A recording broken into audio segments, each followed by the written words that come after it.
Hai, shalom semuanya. Welcome untuk teman-teman yang join di online service Pemuda King Me. Teman-teman, saya juga menyambut teman-teman baru yang pertama kali join di Persekutuan Pemuda online service ini. Saya menyambut teman-teman boleh bergabung bersama kita dan boleh menikmati untuk online service kita.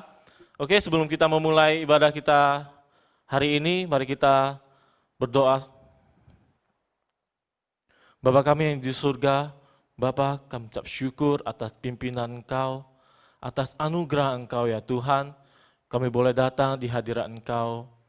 Kami boleh kembali beribadah, walaupun kami hanya beribadah dalam rumah Tuhan. Kami tahu Tuhan, Engkau dekat bersama kami ya Tuhan. Tuhan, kiranya Engkau pimpin setiap dari kami Tuhan, ibadah kami hari ini Tuhan. Kami pakai kami hanya di dalam anak-Mu Yesus Kristus, Juru Selamat kami hidup, kami berdoa. Amin.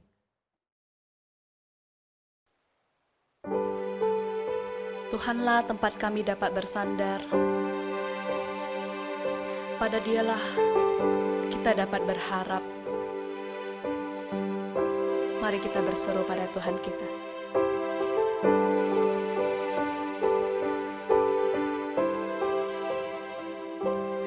Kau Tuhan, penolong dalam hidupku, ku percaya hanya kepadamu.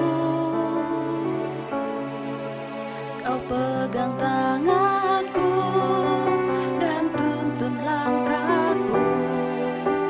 Yesus, Kau perlindunganku. Kau Tuhan, kekuatan dalam hidupku, penolongku dalam kesesakan. Kau gunung batuku dan pertahananku. Yesus, Kau kemenanganku. Yesus, padamu ku berseru. Kaulah penyelamatku. Terpujilah Kau Tuhanku. Mulutku memuji nama-Mu sepanjang umur hidupku.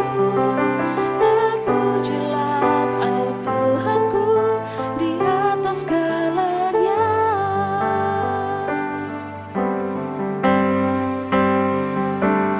Kau Tuhan, kekuatan dalam hidupku, penolongku dalam kesesakan. Kau gunung batuku dan pertahananku. Yesus, Kau kemenanganku. Yesus, padamu ku berseru. Kaulah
puji namamu sepanjang umur hidupku.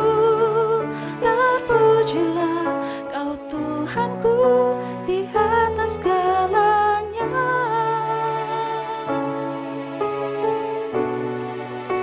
Di atas segalanya.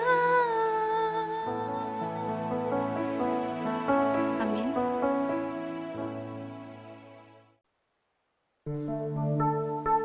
Waktu yang telah kita jalani sampai saat ini, itu semata-mata hanya bentuk anugerah daripada Tuhan kita.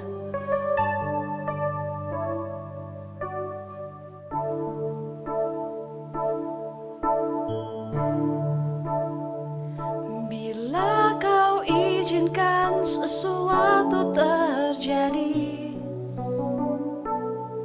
ku percaya semua untuk kebaikanku. Bila nanti telah tiba waktumu, ku percaya kuasa-Mu memulihkan hidupku. Waktu Tuhan pasti yang terbaik, walau kadang tak mudah dimengerti. Lewati cobaan, ku tetap percaya waktu Tuhan pasti yang terbaik. Waktu Tuhan pasti yang terbaik, walau kadang tak mudah dimengerti. Lewati cobaan,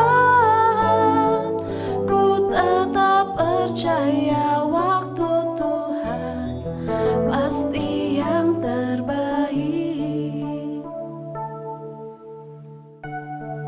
Kadang kita pasti merasa kecewa, merasa di manakah Tuhan, merasa doa-doa kita belum dijawab oleh Tuhan kita. Tapi percayalah teman-teman, ada waktu Tuhan yang terbaik buat kita.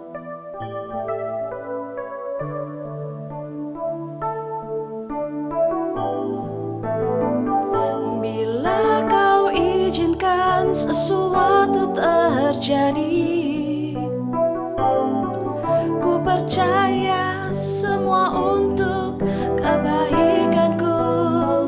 Bila nanti telah tiba waktumu, ku percaya kuasa-Mu memulihkan hidupku.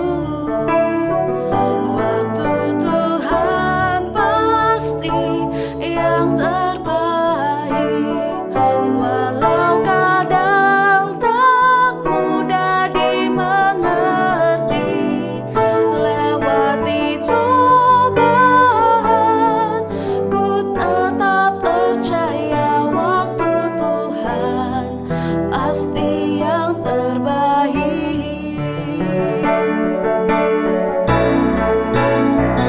Waktu Tuhan pasti yang terbaik, walau kadang tak mudah dimengerti.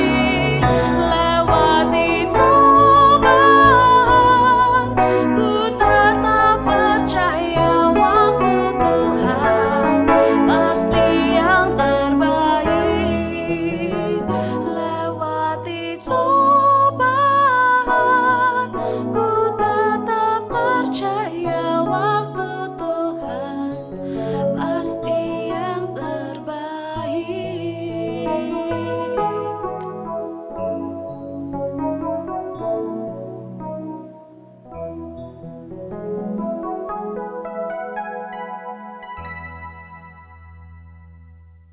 Shalom teman-teman, apa kabar? Baik, puji Tuhan. Nah, sebelum kita mendengarkan firman Tuhan, mari kita berdoa terlebih dahulu. Ya Tuhan, berkatilah kami yang melayani Engkau pada malam hari ini. Tuhan, kiranya kuasa Roh Kudus-Mu menyertai dengan teman-teman kami yang sudah bergabung.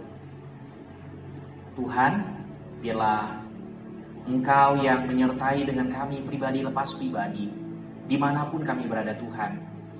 Ketika kami khawatir akan hidup ini Tuhan, ketika kami mengandalkan kekuatan kami, biarlah kiranya Tuhan pada malam hari ini melalui virtual streaming ini, kami boleh sama-sama belajar untuk menenangkan diri kami.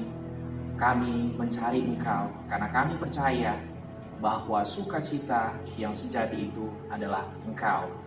Terima kasih Tuhan, kami menyerahkan waktu jam ke depan kami ke dalam tangan kasih Tuhan. Terpujilah Engkau, demikian kami berdoa atas nama Tuhan Yesus Juru Selamat kami yang hidup. Kami berdoa, amin. Teman-teman, ada satu kalimat yang menarik ketika orang pada hari-hari yang begitu tidak menentu pada sekarang ini. Ada kalimat yang sangat menarik ketika orang-orang itu mulai bosan, mereka itu mulai tidak bisa lagi bersuka cita. Kalimat itu berkata begini, apabila kamu sulit bersuka cita atau khawatir di dalam kehidupan ini, maka akan menimbulkan suasana hati yang jadi tidak enak. Emosional itu begitu luar biasa. Teman-teman, contohnya seperti apa? Nah, contohnya itu seperti anak muda yang berada biasanya mereka kumpul di kafe, ya, di kedai kopi, ya, mereka bersuka cita, mereka bergembira dengan teman-temannya. Mereka itu bisa merasa berekspresi di situ. Oke, mereka bisa mengapresiasikannya, mereka bergembira bersama-sama tanpa ada jarak. Mereka itu terus berdiskusi tanpa mengenal waktu, pagi, siang, malam. Mereka bisa sekalian minum kopi, bahkan kopinya itu kadang teman-teman mereka bisa kongsi-kongsi lagi. Mereka bisa tertawa, terbahak-bahak, mereka begitu bersuka cita. Sesudah itu mereka juga bisa makan sepuasnya, ya. Nah, mereka itu begitu sukacita sekali. Tapi pada waktu terjadi COVID-19, ya, adanya peraturan pembatasan, ya, seperti kalau kita mau tertawa pun, ya, itu tertawa kita pun tidak boleh dengan sampai air liur kita itu keluar. Kita harus memakai masker, ya, dimana orang-orang sekarang mau berbicara pun sulit sekali untuk melihat bagaimana ekspresinya mereka. Kenapa? Karena mereka harus ditutupi dengan masker. Mereka kehilangan kebebasan itu, sehingga kemudian mereka berkata sukacita itu sudah sirna. Karena mereka tidak bisa lagi kemudian berinteraksi dengan teman-teman mereka lagi secara bebas. Lalu kemudian apa yang terjadi, teman-teman? Pada waktu mereka berada di rumah, ya, seminggu, bayangkan, mungkin ya masih bisa lah. Sebulan, ya mungkin sudah rada mulai bosan. 2 bulan, wah, mereka berkata, sukacitaku sudah hampir sirna. Emosiku itu sudah sampai di ubun-ubun kepala. Artinya, emosi kita itu benar-benar sudah memuncak, teman-teman. Kita juga sering mendengar, ya, anak-anak sekarang, ya, mereka itu sekolah bagaimana. Saya sering menjumpai anak-anak siswa, ketika saya ketemu mereka, bagaimana belajarnya, bagaimana sekolahnya, mereka menjawab, sekarang kami belajarnya itu secara online. Kami tidak pergi lagi ke sekolah, yang pergi ke sekolah itu papa mama untuk mengambil materi pelajaran yang diberikan oleh guru. Dan guru pun mereka itu harus belajar di dalam kelas sendiri dari sekolah. Jadi sering saya mendengar, nah, mereka, anak-anak ini sudah merasa nggak menikmati pelajaran yang tidak sesuai dengan bidang minat mereka. Lalu ditambah lagi, teman-teman, katakanlah waktu mereka belajar di rumah, waktu mereka belajar online, lakukan online kelas, tapi internet itu lambatnya luar biasa. Mereka itu tidak bisa mendengar dengan baik. Mereka akhirnya juga emosi. Mereka menjadi tidak sukacita. Tapi itu berlangsung sekian lama. Wah, itu benar-benar, teman-teman, sukacita bukan hanya sirna, tapi bosan yang luar biasa, bosan sekali. Belum lagi kita juga melihat, ya, saya juga sering melihat baik di berita, ya, atau dari teman-teman, dari cerita mereka, saya sering mendengarkan mereka bagaimana biasa mereka bekerja, ya, dari pagi, ya, sampai malam. Apalagi khususnya di Jakarta. Nah, mereka tidak tahu, ya, apa yang menjadi urusan di rumah. Karena mereka kebanyakan itu berada di luar. Sekarang mereka itu berada 7 hari atau 7 kali 24 jam di rumah. Harus mengurusi sendiri, baju sendiri, ya, menyetrika baju sendiri, menyapu dan mengepel. Nah, mereka semua lakukan sendiri. Wah, lakukan kegiatan semua untuk kebutuhan rumah tangga. Tapi sekaligus juga mereka masih punya anak-anak usia sekolah. Maka mereka harus mengurusi juga, mendampingi anaknya melalui sekolah online. Tapi ini menjadi rutinitas setiap hari. Seperti ini, apalagi kalau kita bayangkan anaknya ada yang 3, 4, ya. Apalagi kalau 4 itu anak laki-laki semua. Teman-teman bisa bayangkan itu berkelahi satu dengan yang lain. Setiap kali rumah itu menjadi ribut. Teman-teman, itu bisa menimbulkan kebosanan yang luar biasa. Sukacita benar-benar hilang. Kita juga ingat, ya, bagaimana para dokter, ya, sering juga kita melihat bagaimana mereka itu, bayangkan mereka itu tidak pulang. Mereka itu tidak bisa berjumpa dengan keluarga mereka. Setiap hari mereka memakai pakaian APBD. Mereka merawat satu persatu para pasien. Tentunya ini menjadi pekerjaan rutin yang juga bisa menimbulkan kebosanan yang luar biasa. Sehingga muncul pertanyaan, apakah kebosanan itu wajar? Lalu kita berkata setiap manusia bisa wajar untuk merasa bosan. Betul. Di dalam hidupnya. Dan kemudian yang dikendaki itu kemudian menimbulkan rasa yang menjadi sangat bosan. Nah, rasa kebosanan itu wajar. Apakah sangat wajar kalau itu tidak diobati? Ini jadi satu pertanyaan. Mari kalau kita membaca beberapa artikel, ya, atau kita mendengarkan berita, nah ini bahaya sekali sebenarnya. Kalau sukacita itu bisa sampai benar-benar sirna atau kebosanan itu tidak bisa lagi diatasi dengan baik, ini menimbulkan suasana hati yang tidak enak. Emosional itu bisa menjadi luar biasa, sehingga akhirnya kalau dalam rumah tangga 7 hari, 7 kali 24 jam tinggal di rumah bersama, ada kebosanan masing-masing pihak. Baik anak-anak dengan sekolahnya, ya, suami bosan dengan pekerjaannya, istrinya pun bosan dengan pekerjaannya, dan keributan di dalam rumah tangga. Istri juga sama, ya, semuanya itu harus ditangani sendiri. Akhirnya apa yang terjadi, teman-teman? Menimbulkan relasi antar keluarga itu menjadi rusak. Bahkan kita mendengar, ya, para konselor, ya, banyak keluarga yang juga bermasalah dan diambang perceraian di masa-masa pandemi ini. Jadi teman-teman, kebosanan atau sukacita itu kalau tidak diatasi, itu bisa menjadi masalah. Pertanyaannya muncul, lalu bagaimana mengatasinya, teman-teman? Supaya kita bisa punya sukacita dalam kehidupan kita. Apakah caranya ada? Mari kita lihat dalam Alkitab yang dialami Rasul Paulus di dalam Filipi pasal 4 ayat 4-9.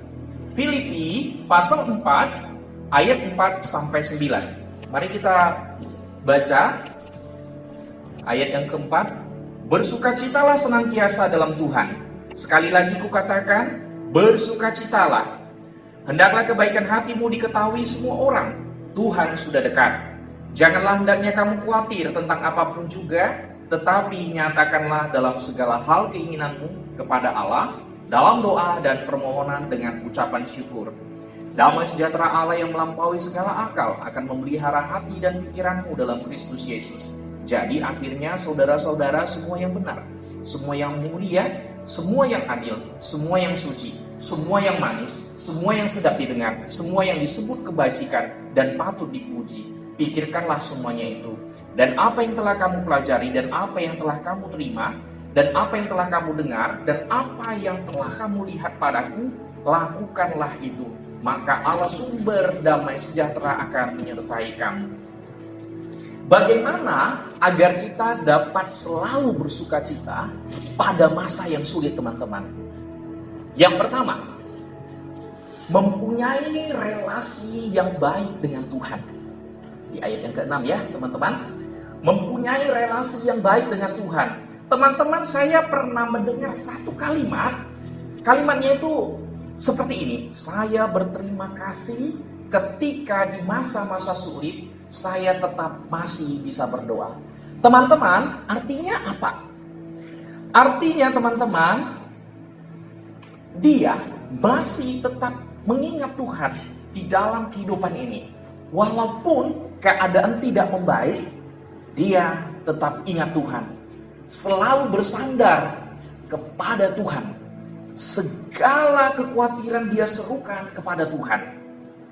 Kita kembali lihat di konteks Filipi 4 ayat 6. Janganlah hendaknya kamu khawatir tentang apapun juga, tetapi nyatakanlah dalam segala hal keinginanmu kepada Allah dalam doa dan permohonan dengan ucapan syukur. Teman-teman perhatikan di sana kata khawatir.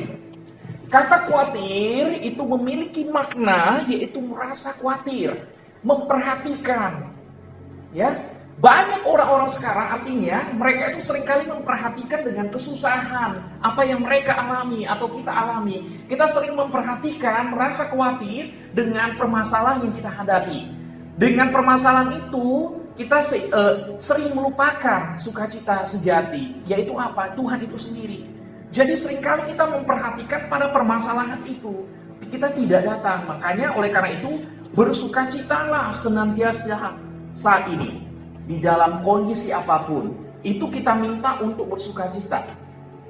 Mungkin teman-teman kita berkata begini, Rasul Paulus itu kan memberikan firman Tuhan itu kan seperti ini, suatu yang idealis. Bagaimana mungkin di dalam keadaan yang begitu membosankan, keadaan yang tidak enak, kemudian dia bisa berkata, bersukacitalah. Apakah benar firman Tuhan ini bisa saya alami di dalam kehidupan saya? Mari kita lihat teman-teman, pada waktu Paulus menulis surat ini, dia itu berada di mana teman-teman? Dia itu berada di tahanan rumah. Pada saat dia berada di tahanan rumah, dia itu kemudian dirantai bersama dengan siapa? Perwira-perwira elit. Ingat teman-teman. Jadi konteksnya di sini, waktu Paulus mengatakan bersukacitalah, di sana dia sedang mengalami hal yang sangat tidak bersukacita. Dia dirantai bersama dengan perwira-perwira elit dari pemerintahan Raja Nero. Kenapa dia dijaga oleh perwira elit itu teman-teman? Karena Paulus itu dirasa sebagai orang yang paling berbahaya. Pasukan elit ini kemungkinan adalah teman-teman pasukan yang pengawal Raja Nero. Lalu mereka setiap 6 jam mereka itu harus diganti orangnya. Supaya apa? Supaya punya kondisi yang kuat, yang sigap. Dan itu dirantai bersama dengan Paulus. Teman-teman, kita melihat di dalam Filipi pasal 1. Justru di situ jawabannya, di ayat yang ke-12 dan 13. Filipi pasal 1 ayat 12. Aku menghendaki saudara-saudara supaya kamu tahu bahwa apa yang terjadi atasku ini justru telah menyebabkan kemajuan Injil. Teman-teman, Rasul Paulus berkata supaya kemudian kita tahu apa yang terjadi atasku. Ia ditahan di tahanan rumah. Itu telah menyebabkan apa teman-teman? Kemajuan Injil. Sekarang kita lihat ayat ke-13. Sehingga telah jelas bagi seluruh istana dan semua orang lain bahwa aku dipenjarakan karena Kristus. Artinya apa teman-teman? Para perwira itu yang dirantai bersama Paulus, apa yang terjadi? Itu bertobat dan mengenal akan Kristus. Di tengah dia merasa tidak bersukacita, di tengah dia merasa kebosanan hidup, Rasul Paulus itu kaitkan pada apa? Bahwa pada saat dia menjalani hidup yang seperti ini, yang susah ini, dia kaitkan bagaimana? Dengan Tuhan. Teman-teman, tujuan hidup kita itu apa? Tujuan hidup itu yang paling penting, teman-teman. Rasul Paulus, dia sebagai seorang rasul yang dipanggil Allah untuk menginjil di tengah kondisi yang seperti ini, dia tidak patah semangat. Yes, mungkin dia bosan. Pasti secara manusia dia bisa bosan. Tapi dia berpikir, teman-teman, dia tetap mengkaitkan hidupnya itu di tengah situasi seperti ini dengan tujuan ilahi. Tujuan panggilannya untuk memberitakan Injil. Dan Tuhan memakai dia di tengah belenggu, di tengah Injil dihambat, justru semakin merambat pemberitaan Injil itu. Dia mengalami sukacita di dalam Tuhan. Artinya apa? Sukacita itu berasal dari Tuhan yang dia alami. Ini kuncinya, teman-teman. Jadi sukacita itu ada di Tuhan.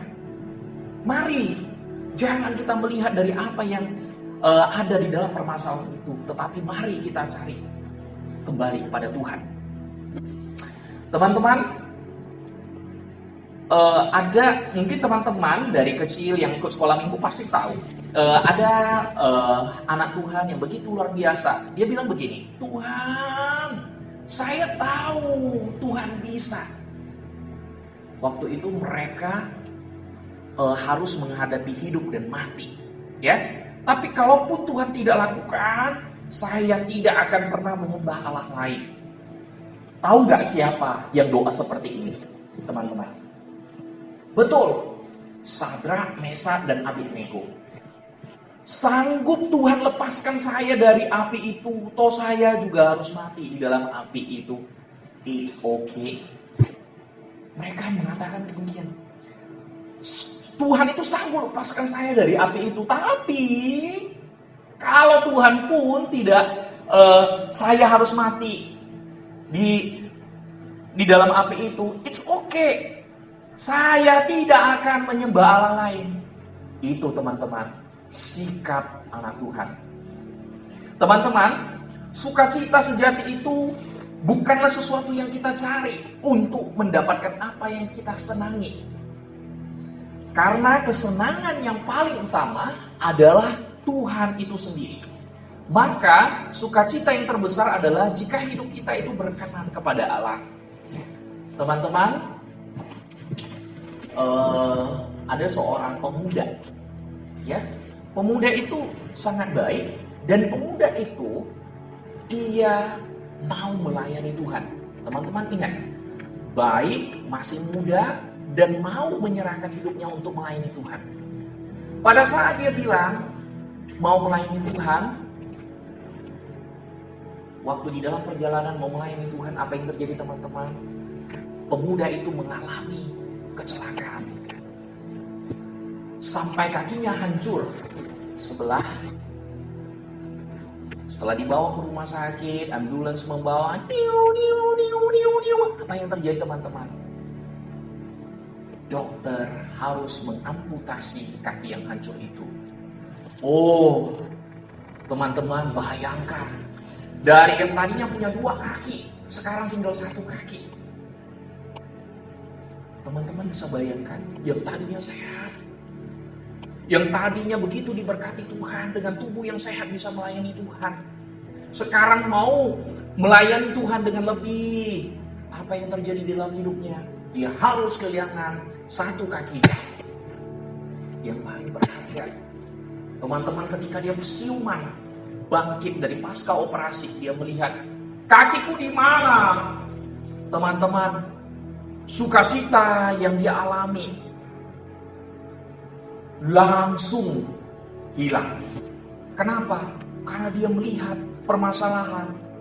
Bagaimana masa depanku kelak dengan aku tidak punya kaki? Bagaimana orang yang cacat? Ada wanita yang mau mendampingi hidupku. Wah, teman-teman, sukacitanya menjadi sirna. Padahal teman-teman bisa bayangkan, dulu pemuda ini pemuda yang begitu bergairah di dalam melayani Tuhan, selalu mengaitkan hidupnya dengan bagaimana Tuhan memberkati dia. Sekarang ketika dia kehilangan 1 kakinya, dia harus menghilangkan semua sukacitanya. Kenapa? Karena dia berpatokan. Kemudian teman-teman, apa yang terjadi?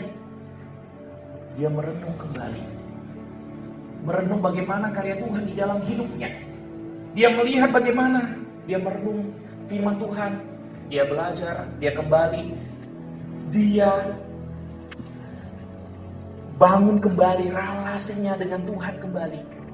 Sehingga dia mulai bersyukur. Dia tahu tujuan hidupnya. Oh Tuhan, ampuni. Tadi saya sudah bersungut-sungut. Oh teman-teman, pada saat engkau tidak bersuka cita, mungkin engkau bisa mengalami permasalahan mungkin di dalam pekerjaanmu, hubunganmu dengan pasanganmu, atau mungkin hubunganmu dengan keluargamu tidak baik. Ingat teman-teman, jangan sampai hubunganmu menjadi tidak baik ketika kamu memiliki permasalahan. Yang tidak baik itu hubungan kita dengan mana? Dengan Tuhan. Itu yang paling penting. Oleh karena itu teman-teman, ketika kita mengalami permasalahan hidup, mengalami kebosanan hidup, mengalami sukacita seperti pemuda tadi yang rasanya sudah binasa sukacita itu. Ingat teman-teman, jangan sampai berlarut-larut. Kembali ingat tujuan hidup kita, yaitu apa? Untuk memperkenankan hati Tuhan. Mari kita kembali kepada Tuhan untuk melihat bagaimana Tuhan terus bekerja. Bagaimana kebaikan Tuhan. Tuhan Yesus mati di kayu salib untuk menebus dosa-dosa kita. Sehingga kita bisa tahu diri. Kita itu adalah orang yang berdosa yang Tuhan sudah tebus. Dan kita bisa melihat bagaimana Tuhan itu bekerja. Oleh karena itu mari kita datang kepada Dia. Berpusat kepada Tuhan. Teman-teman, bagaimana agar kita dapat selalu bersuka cita pada masa yang sulit? Ini yang kedua, memelihara hati dan pikiran kita dalam Kristus Yesus. Ini penting sekali teman-teman. Saya ulangi, bagaimana agar kita dapat selalu bersuka cita pada masa yang sulit? Ini yang kedua, memelihara hati dan pikiran kita di dalam Kristus Yesus. Ini kuncinya teman-teman. Teman-teman, saya pernah mendengar ya bagaimana ketika ada dilakukan survei mengenai kekhawatiran. Oke, teman-teman. Nah, itu ada sekitar 90% itu tidak benar-benar terjadi. Jadi apa yang kita kekhawatiran itu sebenarnya tidak benar-benar terjadi. Artinya apa? Artinya apa yang kita khawatirkan di dalam hidup ini belum tentu terjadi, teman-teman. Seringkali damai di dalam hidup kita itu sirna ketika fokusnya pada permasalahan itu. Damai sejahtera dari Tuhan itu menjadi tidak kita rasakan. Teman-teman, mari kita lihat konteks di Filipi pasal 4 ayat yang ke-7. Ayat yang ke-7, damai sejahtera Allah yang melampaui segala akal akan memelihara hati dan pikiranmu dalam Kristus Yesus. Teman-teman perhatikan kata memelihara.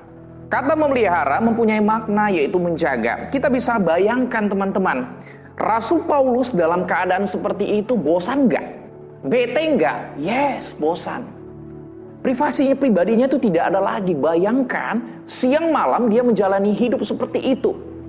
Apalagi dia harus mengalami satu hal, keadaan setiap saat berbahaya. Nyawanya itu bisa hilang. Tapi kenapa dia bisa mengatakan bersukacitalah? Itu menjadi pertanyaan kita, teman-teman, bukan? Dengan situasi kondisi seperti ini, ia mengatakan bersukacitalah senantiasa. Ini jawabannya, teman-teman, yaitu dalam Kristus Yesus. Mungkin kita berkata, Rasul Paulus itu kan Rasul Paulus itu baru pertama kali. Tidak, teman-teman.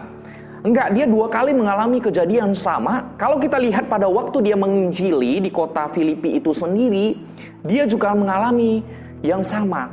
Kita lihat di Kisah Para Rasul, Kisah Para Rasul yang pasal yang ke-16. Pada waktu ia dianggap sebagai orang yang berbahaya, dia kemudian dipenjarakan bersama Silas yang menginjili kota Filipi pertama kali. Lalu apa yang terjadi, teman-teman? Di dalam ayat yang ke-24, Kisah Para Rasul pasal 16 ayat 24 begini. Sesuai dengan perintah itu, kepala penjara memasukkan mereka ke ruang penjara yang paling tengah dan membelenggu kaki mereka dalam pasungan yang kuat. Teman-teman, dipasung enak nggak sih? Tidak. Tidak enak teman-teman. Sudah itu kedua bagaimana? Di ruangan yang bagaimana teman-teman? Di ruang tengah. Saya pernah mendengar tentang cerita bagaimana orang mengunjungi penjara. Itu kalau di ruang tengah, itu bagaimana diturunkannya? Itu diturunkannya itu dari atas ke bawah teman-teman. Keadaannya begitu gelap. Dia harus ada di situ. Di dalam keadaan yang gelap itu, bagaimana? Kedua kaki dipasung. Tentu saja teman-teman, 1 jam aja itu sudah terasa 1 tahun. Teman-teman bisa bayangkan bagaimana bosannya. Tapi apa yang dilakukan Paulus dan Silas teman-teman? Dia kaitkan panggilan dirinya itu dengan apa? Dalam kita lihat ayat yang ke-25. Ya, Kisah Para Rasul 16 ayat yang ke-25. Tetapi kira-kira tengah malam Paulus dan Silas berdoa dan menyanyikan puji-pujian kepada Allah, dan orang-orang hukuman lain mendengarkan mereka. Coba kita lihat di situ ada pujian, ada sukacita yang dia beritakan pada saat dia seperti itu, sampai tahanan yang lain juga mendengarkannya. Lalu apa yang terjadi? Tuhan itu menyatakan kuasanya di ayat yang ke-26. Kalau kita perhatikan ayat yang 26, akan tetapi terjadilah gempa bumi yang hebat sehingga sendi-sendi penjara itu goyah, dan seketika itu juga terbukalah semua pintu dan terlepaslah belenggu mereka semua. Melihat itu, apa yang terjadi? Teman-teman, perhatikan, kepala penjara itu tiba-tiba mau membunuh dirinya. Di ayat yang ke-27 teman-teman. Ketika kepala penjara itu terjaga dari tidurnya dan melihat pintu-pintu penjara terbuka, ia menghunus pedangnya hendak membunuh diri. Karena dia menyangka bahwa orang-orang hukuman itu telah melarikan diri. Tetapi Paulus berseru dengan suara nyaring katanya, "Jangan celakakan dirimu, sebab kami semuanya masih di sini." Kepala penjara itu menyuruh membawa suluh, lalu berlari masuk, dan dengan gemetar tersungkurlah ia di depan Paulus dan Silas. Ia mengantar mereka keluar sambil berkata, "Tuan-tuan, apakah yang harus aku perbuat supaya aku selamat?" Jawab mereka, "Percayalah kepada Tuhan Yesus Kristus, dan engkau akan selamat, engkau dan seisi rumahmu." Teman-teman, akhirnya kepala penjara itu bertobat. Tentu kita bertanya, itu kan Paulus yang punya panggilan khusus. Saya ini orang Kristen yang biasa-biasa, mana bisa menerima sukacita itu di tengah keadaan seperti ini. Kita lihat Efesus teman-teman ya. Di Efesus pasal 2 ayat yang ke-8, kita lihat teman-teman ya. Efesus pasal 2 ayat yang ke-8 sampai 10. Sebab karena kasih karunia kamu diselamatkan oleh iman. Itu bukan hasil usahamu, tetapi pemberian Allah. Teman-teman, di sana ada anugerah Allah menyelamatkan kita. Kita bisa mengenal akan Kristus, percaya kepada Dia, itu karena anugerah Allah, itu pemberian Allah. Kita lihat ayat yang ke-9. Itu bukan hasil pekerjaanmu, jangan ada orang yang memegahkan diri. Ayat yang penting ini, ayat yang ke-10 teman-teman. Karena kita ini buatan Allah, diciptakan dalam Kristus Yesus untuk melakukan pekerjaan yang baik, yang dipersiapkan Allah sebelumnya. Ia mau supaya kita hidup di dalamnya. Teman-teman, artinya apa? Pada waktu kita percaya kepada Yesus Kristus, Tuhan mengatakan kita ini buatan Allah, dari Allah, yang artinya kita menjadi karya agung Allah. Hidup kita ini bukan manusia yang berdosa, dipulihkan Tuhan menjadi karya agung Allah teman-teman. Lalu buat apa Allah menyelamatkan manusia? Kemudian Tuhan berkata, kalau kamu sudah menjadi sebagai karya agung Allah, diciptakan dalam Kristus Yesus untuk melakukan pekerjaan yang baik yang dipersiapkan Allah sebelumnya. Artinya apa teman-teman? Artinya setiap orang yang diselamatkan oleh Tuhan, itu Tuhan memberikan master plan, yaitu ada panggilan ilahi di dalam kehidupan setiap manusia. Kemudian Tuhan berkata yang di ayat ke-10, supaya kita hidup di dalamnya. Allah menghendaki supaya kita hidup di dalamnya. Kita hidup di dalam panggilan Allah. Oleh karena itu teman-teman, pada waktu Tuhan memanggil kita, itu bukan dalam keadaan baik. Dalam keadaan tidak baik, Tuhan memanggil kita dengan panggilan khusus di dalamnya, di dalam hidup kita, yaitu sebagai apa? Sebagai karya agung Allah. Teman-teman sekalipun, ya teman-teman sekalian, kalau ingin sukacita yang supranatural, yang ilahi ini, datanglah kepada Yesus Kristus. Percayalah kepada Dia teman-teman, sebagai juru selamat. Engkau diubah, hidupmu menjadi karya agung Allah untuk melaksanakan apa? Setiap master plan Allah. Dan disitulah sukacitamu menjadi benar-benar sempurna. Karena apa? Kita melaksanakan mandat ilahi. Bagaimana kita bisa merasakan ada sukacita? Saya bisa merasakan sukacita, saya dipanggil pada saat-saat seperti ini. Di dalam pandemi ini, seperti ini. Justru disinilah Tuhan mau memakai kita masing-masing untuk dapat melaksanakan panggilan ilahi. Dan Tuhan mengaruniakan sukacita itu. Teman-teman, saya akan menutup sharing firman Tuhan pada malam hari ini dengan sebuah cerita. Ya, ada seorang anak yang berusia 8 tahun. Itu di ruangan ICU, dia terbaring lemah dengan wajah pucat. Wah, teman-teman bayangkan semua tubuhnya ini diinfus kiri kanan, ya, masuk ini, ya. Kemudian tidak berapa lama digedor pintu. Ternyata yang menjenguk dia teman-teman adalah guru-gurunya. Wah, wajah yang lesu, wajah yang pucat, seketika melihat gurunya, dia menyambut dengan begitu luar biasa, dengan terbata-bata. Kemudian ada yang sangat menarik ketika Lause, ya, ini Lause sekolah minggunya yang datang menjenguk dia di rumah sakit teman-teman. Ada yang sangat menarik begini teman-teman. Waktu guru sekolah minggunya bertanya kepada si anak itu, dia bilang begini, Xiao Pengyu, Lause mau doakan kamu apa? Nah, ini yang menarik teman-teman. Dia bilang begini, dia kemudian jawab, ya doakan, dengan suara begitu ya, agak ini. Dia bilang, ya bersyukur, doakan supaya terus ya saya bisa tetap setia kepada Tuhan, karena saya bersyukur bisa mengenal Tuhan. Doakan agar saya tetap selalu bisa kuat melewati masa-masa yang sulit. Kemudian teman-teman, Lausenya itu mendoakan. Teman-teman, 1 bulan kemudian, 30 hari kemudian teman-teman, anak ini dipanggil Tuhan. Wah, ketika mendengar kabar ini, Lause itu sangat sedih. Tapi ada yang menarik di sini teman-teman. Melalui kesaksian anak murid ini, guru-guru itu selalu diingatkan. Pada waktu masa-masa sulit, walaupun sampai akhir hidup sulit, ingat, Tuhan selalu bersama dengan kita. Apapun keadaan kita, walaupun Tuhan tidak menyembuhkan dia, walaupun dia tidak merasakan kuasa, tapi ingat teman-teman, ya, kalaupun tidak menyembuhkan, dia tetap berpegang, Allah tetap baik.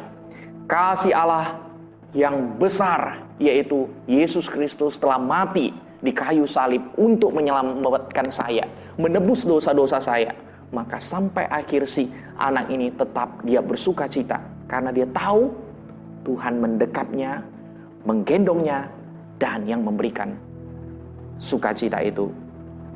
Teman-teman, marilah kita bersama-sama kembali, ya, bahwa hidup kita itu punya nilai, hidup kita itu punya makna. Marilah kita pandanglah segala situasi itu.